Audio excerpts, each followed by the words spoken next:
미스터리 클래스에 오신 것을 환영합니다. 오늘은 과거와 미래의 세계로 오고 갈 수 있는 시간 여행이 가능한 타임머신에 대해서 얘기해 보도록 하겠습니다.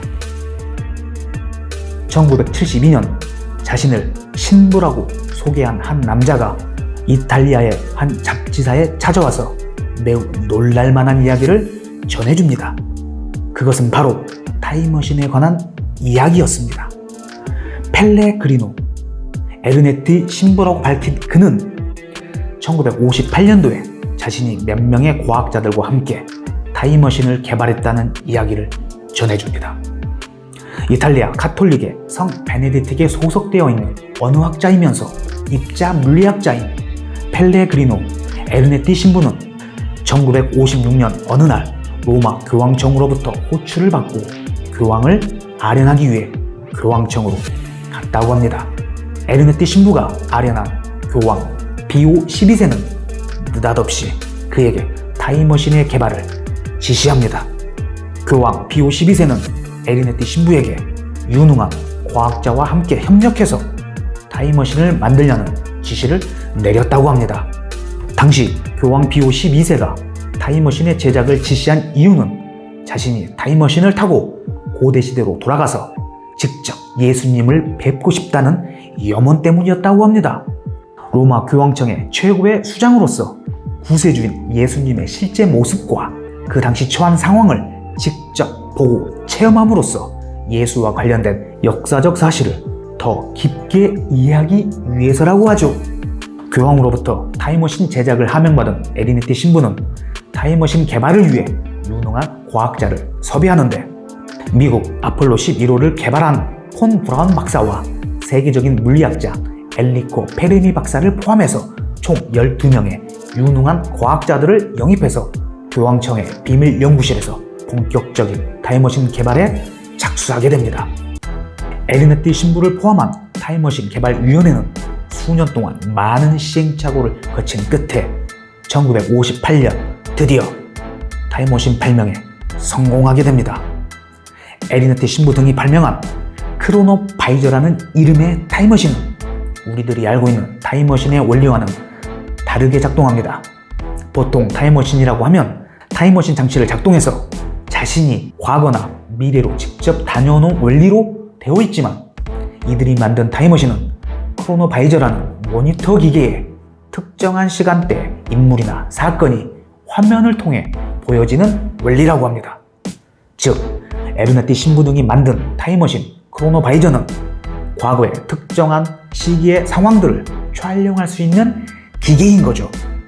자신들이 원하는 시기를 입력하면 그 시기에 벌어진 특정한 인물의 중요한 사건들을 빛과 음파를 이용해서 스스로 촬영해서 모니터 화면을 통해서 보여준다고 합니다. 사람의 말 같은 청각적 데이터나 시각적인 데이터들은 순간적으로 사라지는 것이 아니라고 하며 우리가 사는 세상의 일정한 부분에 저장된다고 하며 그러한 시각적, 청각적 데이터들이 크로노바이저라는 기계를 통해서 확인할 수 있다는 것이죠. 이렇게 만들어진 타임머신 크로노바이저를 통해 1797년 나폴레옹이 연설하는 모습을 볼 수 있었다고 하며 20세기 초반 이탈리아의 독재자 무솔리니의 연설 장면과 고대 로마 시대의 철학자 마르쿠스 키케로가 대중들에게 연설하는 장면 등을 생생히 엿볼 수가 있었다고 하죠. 또한 크로노바이저를 통해서 골다구 언덕에서 고난을 겪으시던 예수의 모습도 생생히 엿볼 수 있었다고 합니다. 로마 교황청의 명에 의해서 에르네타 신부 등이 만든 타임머신 크로노바이저는 정말 놀랄만한 20세기 최고의 발명품이라고 할 만하죠. 이렇게 대단하고 신기한 타임머신을 만들었다고 하는 자체가 놀라울 뿐입니다. 그런데 로마 교황 비오 12세는 타임머신 크로노바이저가 발명된 후에 갑자기 크로노바이저의 폐기를 명하죠. 교황이 어렵게 만든 타임머신 크로노바이저의 폐기를 명한 표면적인 이유는 누군가가 이 장치를 악용해서 세상에 큰 혼란을 빠뜨릴 수 있기 때문이라고 합니다. 그렇지만 이것은 어디까지나 표면적인 이유일 뿐이고 또 다른 이유는 크로노바이저를 통해서 특정한 시기를 관찰한 교황이 자신이 알고 싶어 했던 특정한 시기의 사실들이 우리가 알고 있던 사실과 다르기 때문에 거짓으로 들통날까봐 그것을 감추기 위해서 타임머신 크로노바이저를 폐기시킨 것이라고 알려지고 있습니다. 아무튼 교황 비오 12세 명령에 의해서 폐기된 타임머신 크로노바이저의 기계 부품들과 설계도 등이 모두 교황청의 비밀 보관소에 감추어져 버리죠. 또한 당시 타임머신 개발에 참여했던 에리네티 신부를 포함한 과학자들은 교황청으로부터 타임머신 개발에 관한 일체의 사실들을 영원히 함구하라는 명령을 받았으며 각서까지 썼다고 합니다. 이러한 교황청의 추상 같은 명령에 의해 58년도에 발명되었던 타임머신 크로노바이저는 일반 사람들에게 전혀 알려지지 않은 채 사라져버린 것이죠. 72년 이탈리아 잡지사에 이 같은 타임머신 발명 사실을 제보했던 에리네티 신부는 타임머신 발명에 대한 증거로 골고다 언덕에 있는 예수의 사진과 로마 시대의 문학가 엘리우스의 희곡 티에스페스의 원본을 제시해 주었습니다. 에리네티 신부가 크로노바이저의 모니터 화면에 나온 예수 사진을 직접 카메라로 찍었다고 하며 역시 크로노바이저의 화면에 나온 희곡 티에스테스의 원본을 보고 직접 쓴 필사본이라고 하죠. 에리네티 신부가 밝힌 타임머신 크로노바이저의 존재가 세상에 밝혀지면서 많은 사람들은 타임머신 크로노바이저의 진위 여부에 대해서 열띤 논란을 벌이기 시작합니다. 또한 일부의 사람들은 로마 교황청에 타임머신 크로노바이저의 존재에 대한 진위 여부를 밝혀줄 것을 요청했지만 교황청은 그 어떤 답변도 내놓지 않고 있습니다. 그런데 일각에서 에리네티 신부가 증거로 내세운 예수 사진과 티에스테스의 원본이 가짜라는 사실을 밝혀냈다고 합니다.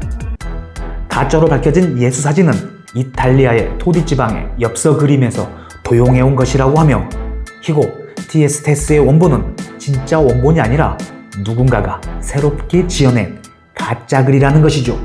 이렇게 에리네티 신부가 타임머신 발명의 근거라고 제시한 증거들이 가짜로 판명났지만 그럼에도 불구하고 크로노바이저가 실제로 존재하고 있다고 믿는 사람들이 아직도 많이 있습니다. 에리네티 신부는 결국 크로노바이저에 대한 추가 증거품들을 내놓지 못한 채로 1994년 사망하고 맙니다. 그런데 2002년도에 프랑스와 브론 신부가 교황청의 타임머신 크로노바이저가 실제로 존재한다고 밝혀서 큰 화제가 되었죠. 프랑스와 브론 신부는 교황청의 성서 연구원 출신인데 에리네티 신부와 절친했던 관계라고 하며 그는 1960년대부터 수십 년 동안 에리네티 신부로부터 타임머신 크로노바이저의 존재에 대한 이야기를 수없이 들어왔다고 했습니다. 브룬 신부는 자신이 에리네티 신부로부터 들어왔던 타임머신에 대한 이야기와 그 근거 자료를 모아서 책까지 출판하죠. 또한 브룬 신부는 1994년 에리네티 신부가 임종 직전에도 자신에게 교황청에 실제로 크로노바이저가 존재하고 있다고 재차 말해주었다고 합니다. 60년대부터 죽기 직전까지 무려 수십 년 동안 타임머신이 존재한다는 사실을 계속 말해왔다면 그것은 사실일 가능성이 높아 보이는 것이죠. 교황 비오 12세가 타임머신 크로노바이저를 폐기한 이유는 분명 종교적인 이유일 것입니다. 즉, 교황 비오 12세는 개발 완성된 크로노바이저를 통해서 과거 기독교와 관련된 역사적 사실을 보았을 것이죠. 사실 그 기독교와 관련된 역사적 사실을 보기 위해서 타임머신을 개발했으니까요. 그런데 교황 비오 2세가 타임머신을 통해서 보았던 과거 기독교와 관련된 역사적 사실이 성경에 나온 사실과 다르게 나왔다면 그것은 현재 기독교의 존립을 위태롭게 할 만한 사안이었을 것입니다. 여태까지 알려져 왔던 기독교와 관련된 역사적 사실이 실제 사실과 다르다는 것을 크로노바이저를 통해서 확인한 교황은 황급히 그 장치를 폐기 조치한 것이라고 생각되죠. 실제와 다른 종교적 사실이 이 타임머신을 통해서 노출되는 것을 막기 위해선 아니었을까요? 이 타임머신이 실제로 존재한다면 로마 교황청은 더 이상 존재를 숨기지 말고 인류를 위해서 타임머신의 존재를 세상 밖으로 공개했으면 좋겠습니다. 시청해주셔서 감사합니다.